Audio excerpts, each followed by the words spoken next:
everybody, what's up? It's your girl Bondi Blue, and I am back for another Sistas review, y'all. All right, let's get into Terrible Wednesday Nights with Tyler Perry.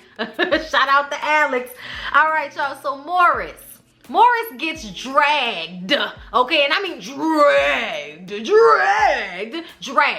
out of Andy's car by Gary. Now I don't know what kind of movie magic made Gary show up at the right time at the right spot, Jesus, okay? Especially when they had so many other people in the area that had no idea what was going on until Gary was about to bash Maurice's head in with a rock that was on the ground. Like, why is there a rock in this parking lot? Never mind, maybe it was a brick, I don't care. Either way, Gary beat the hell up out of Maurice, and then Andy had to stop him from, you know, like dropping a rock down on his head, and Maurice is on the ground. I gotcha. You know, beat up, bleeding, but then still some way laughing, you know, like he did something that he wanted to do. Like, boy, bye, okay? That's that cocaine that you got in your system right now, making you feel indispensable. But obviously you are not, because you are on the ground. Then there's a lot of dialogue about whether Gary is gonna stay or leave or kill Maurice or whatever. But ultimately, Andy ends up getting him to get into the car. They drive. Then Gary says, wait, pull over and let me out. She's like, Gary, why? And he's like, because I bugged the PI's car and she's following us because she bugged your car and I see that she's following you, so let me out. Okay, so she lets him out. And now Gary's the good guy. But are we gonna ignore the fact that Andy had to stop him a few times from bashing Maurice's head in with a rock? He should have been able to stop himself. So something is wrong with Gary, but we're gonna keep ignoring it. Okay. Karen and Zack talk. He came in with a bonsai plant to replace the one he ruined, you know, the one she had since college. And they sit down and talk. She asks about the baby. He says that Helena lied about the baby. They can't keep doing this, okay? They can't keep going back and forth, making all of these mistakes.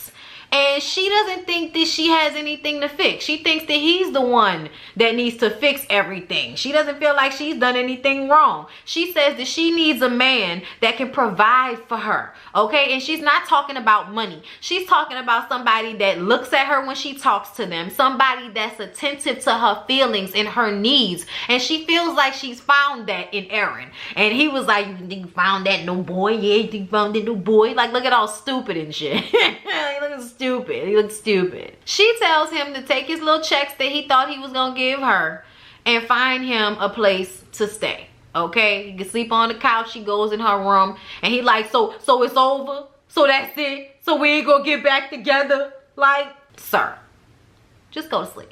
Take a PM, go to sleep. In the morning, find somewhere else to stay. Like, I just really think even if they do decide to be together, he still needs to get his own place. He needs to learn how to stand on his own 2 feet and date a woman without depending on her like she's his mother. Okay? That's what he needs to do. So he needs to find a place whether they work their relationship out or not. But he just sat there on her sofa like he ain't have nothing to do. Maurice called Sabrina asking to borrow one of her ugly hats. She said she ain't had no ugly hat. He let himself into her apartment, came in there and pulled the ugly hat out of her closet, and she was like, that hat is not ugly. And he was like, girl, tomato, tomato. Either way, it won't be ugly tonight when I use it in my show, okay? So he got a drag show that night. He invites her to come. She doesn't want to go. Oh, you want me to come and watch men dress up as women? It's like, bitch, watch your tongue. We are artists. I was like, thank you. Like, you could never. Like, don't ever play the drag show like that. I'm just saying, okay? And I've seen some great drag shows in my time, okay? I have seen some tucks that you will not believe, honey, all right? So I just kind of feel like, no, you will not play the drag show like that, Sabrina. But she doesn't want to go. Either way, Maurice says, well, you know that Alonso is going to be there, and he's supposed to meet Alonso before he goes to the drag show. I don't know why he would do that. Alonso should have met him at the drag show, not out in some park somewhere in the middle of nowhere, which is what ended up happening. But Sabrina said she didn't like it. I didn't like it. We all knew that it was a foreshadowing of something terrible when Alonso and Maurice decided that they was gonna link up. Like, But Maurice insists that he can handle Alonso. I said, you better be able to, because you probably gonna have to. Andy goes to Karen's and Zack answers the door. Y'all. Zack goes and knocks on the door. Karen does not answer, okay? She gotta hear Andy's voice first before she actually comes outside to see what's going on. Child, at first I thought she was gonna be in the tub with the water running with her wrist cut or something. I don't know what was going on when they was banging on that door all that time. That room ain't that damn big, girl. You couldn't hear them knocking? What you was doing? Andy asked Karen to go to the police station with her, and she tells her that she was attacked by Maurice. They go down to the police station. Of course, Zack goes with them, even though Karen really didn't want him to go. When they get there, Zack asks Andy if everything's okay because she's not really talking like she normally would. And Karen is like, it's because you're here. And he's like, all right, I'm gonna go take a walk. And Andy spills all the tea and tells her everything that happened with Maurice and with Gary. And yeah, she got assaulted. So Karen gets up and tells the police officer that her friend got assaulted. So they send out a female cop and bring her in the back so that she can give her statement. They did talk about Zack as well and how Karen is just tired of the relationship being so damn hard. And she's really been thinking about Aaron. He's easy. And he's a good man, Savannah girl. So yeah, she's got a lot on her mind right now. I don't know if she's over Zack or if that situation is through. I don't know, but it feels like it is. Sabrina goes over to Danny's house and she's in there smoking and listening to music and vibing out. And Sabrina wants her to go to the drag show. But she like, girl, I'm not going to no drag show. And then Sabrina makes her text the cowboy, of course. Because that's Sabrina's only lot in life is to get Danny to date the cowboy. Nah, child, I cannot. Danny don't feel like being bothered with his thirsty ass. But he doesn't know how to interact and he's just doing a lot right now. The cowboy is texting and calling and wanting to see her, and that's just too much for her right now, okay? But either way, she did tell him that she wanted to see him. So y'all remember that. So Sabrina ended up going to the drag show by herself, and when she went down to the bar, she's talking to the bartender and she sees a picture of Calvin in some underwear on the wall behind the bar, and it's just kind of like, oh God. He's a performer in the show, okay? Yes, he's a performer in the show. She's waiting for Maurice to get there, but Maurice is somewhere waiting on Alonso. Javier comes up to her, and this is when Calvin comes out to perform on stage, and Javier is like, oh my God, isn't he amazing? Are you gonna talk to Calvin when the show is over? It's like, Javier, why are you sitting up here acting like you don't know what this girl going through in her mind right now? Javier, get away from me with this. Okay, Sabrina decides to leave. She says, tell Maurice that I was here, and she go ahead and head out. The cowboy shows up to Danny's apartment with some steak and potatoes unannounced. And she was about to send him on his way until he brought up the food. I was like, girl, you better not let that man leave with them steaks and potatoes in that bag, okay? Especially when you looking at what he got in them shirt and them jeans. I'm just saying, he look, you know,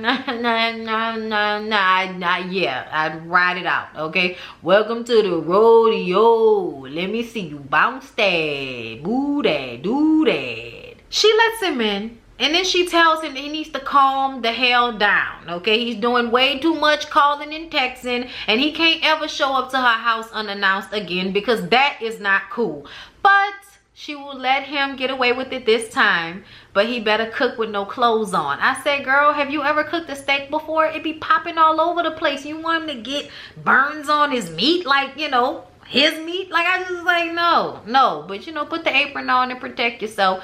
But I mean, I don't know why people think it's so cool to cook naked. I don't want to cook naked. I don't want stuff popping all over me. I don't want your, you know, your pubic hairs getting in my food, like, you know, all of that. Like, I'm just saying, like, no, wear clothes when you cook my food. Thank you, though. You could serve it to me when, you know, when it's done, you know, and it's been prepared with no clothes on. If that's what you want to do, I'll take that. But don't cook my food with no clothes on. That's just stupid. Y'all, Zack is outside the precinct smoking a cigarette, and he gets accosted by a black female police officer. Y'all, this scene was so crazy to me because in one moment we, you know, all black people watching a black female cop like run up on a dude and make him show her the license and feeling on his meat and making him spread eagle in front of the precinct and all that for smoking a cigarette. Like, it was just way too much. We was feeling some type of way. And then all of a sudden, turns out Zack knows her. They went to school together. They slept together one time and he never called her again. So she was getting a little catch back. I was like,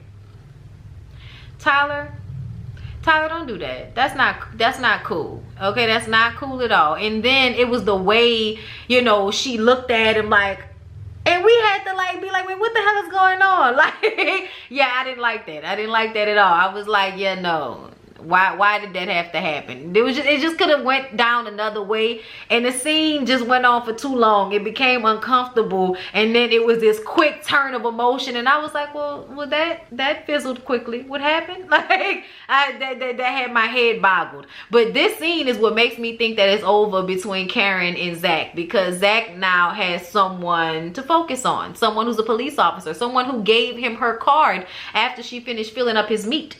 Something might happen there. Maurice shows up to the police station with Jasmine. I said, oh yeah, that's who you called. There's something going on between Maurice and Jasmine. Child, I don't know. But all I do know is Maurice lied to Jasmine about what happened. Talking about he rolled up on Gary and Andy together, and when he confronted them, that's when Gary kicked his ass. Sure, that's what happened. Now she's mad because Gary and Andy were together. I said, girl, you gonna let that crazy ass nigga with a side part lie to you? So the whole time Maurice is lying to Jasmine about what happened, Zack is ear hustling and texts Karen and tells her to come out there to see him. Now, I don't know why Zack couldn't text her and tell her what was going on. I don't know why. Like, that didn't make any sense to me, but I guess because he didn't know what Maurice looked like, so he calls Karen to come out there, and Andy has to convince Karen to even go and see what he was talking about because she thinks it's probably some bullshit, but Andy convinced her to go and see what he wanted. I was just like, really? All it is just to get her to come and realize that Maurice and Jasmine are out in the lobby of the police station? Really? Like, like, okay, fine. Karen runs back and tells Andy that he's out there, and they plan to get out of the police station, hopefully without running into Maurice and Jasmine. And then we see Maurice meet with Alonso in some deserted parking lot somewhere, dressed in full drag. I said, what the hell was the point of this? Like, this was just stupid for him to even meet him somewhere by himself. He should have met him at the drag club. And if you were going to meet him out in public, why would you meet him out in public in your full garb? Like, that just was not...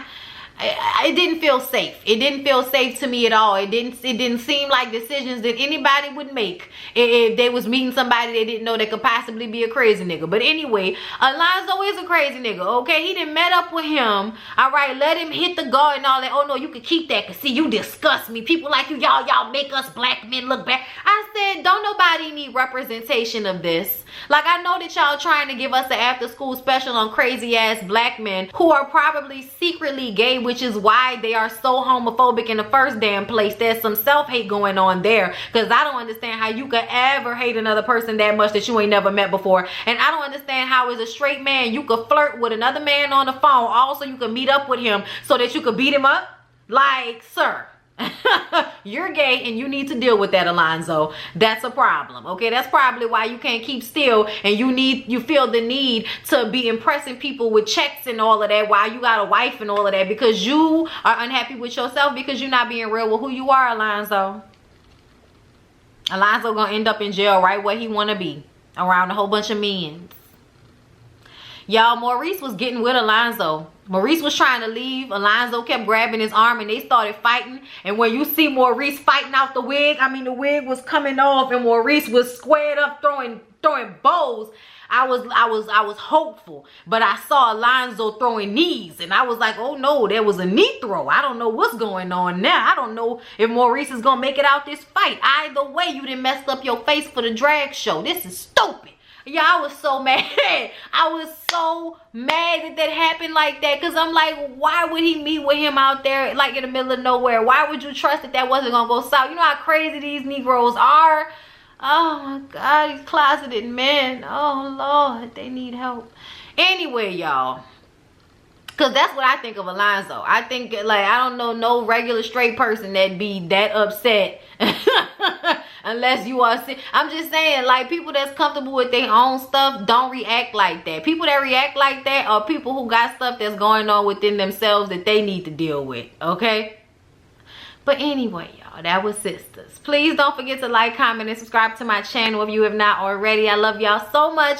I appreciate y'all. I appreciate everybody that gives to my Cash App and my PayPal. I appreciate y'all, Miss Tania and Trishina, and there's so many people. There's so many people that give to me all the time. I'm gonna just run some names off right quick, just in case y'all, you know, might watch this video. Miss Joanne, Anna, Kevin, Darren, Zaquasia, Miss Joanne, yeah, okay, so that's everybody. But yeah, thank y'all so much. Thank you to everybody who supports me. I appreciate y'all, my Patreons, all my members. I love y'all. Trust me, I am going to get this Mardi Gras video. It's just, y'all, I went through some of the Mardi Gras video that I was gonna edit to give to my members and my Patreons. Y'all, I was so obnoxiously drunk. I don't want to put that up there. I was so obnoxiously drunk. I have so much video to go through, but I'm gonna put it up there eventually. I promise y'all gonna get some more exclusive content. I really be wanting to vlog early in the morning when I get up to put on there, but then I be looking trash, so I don't know if I be wanting to do that. And it's a fine line between oversharing and, you know, just putting way too much of your business out there. So, you know, I'm trying to find a happy medium, but I got stuff for y'all, I promise. I love y'all. I appreciate y'all, and I'll see y'all in the next one.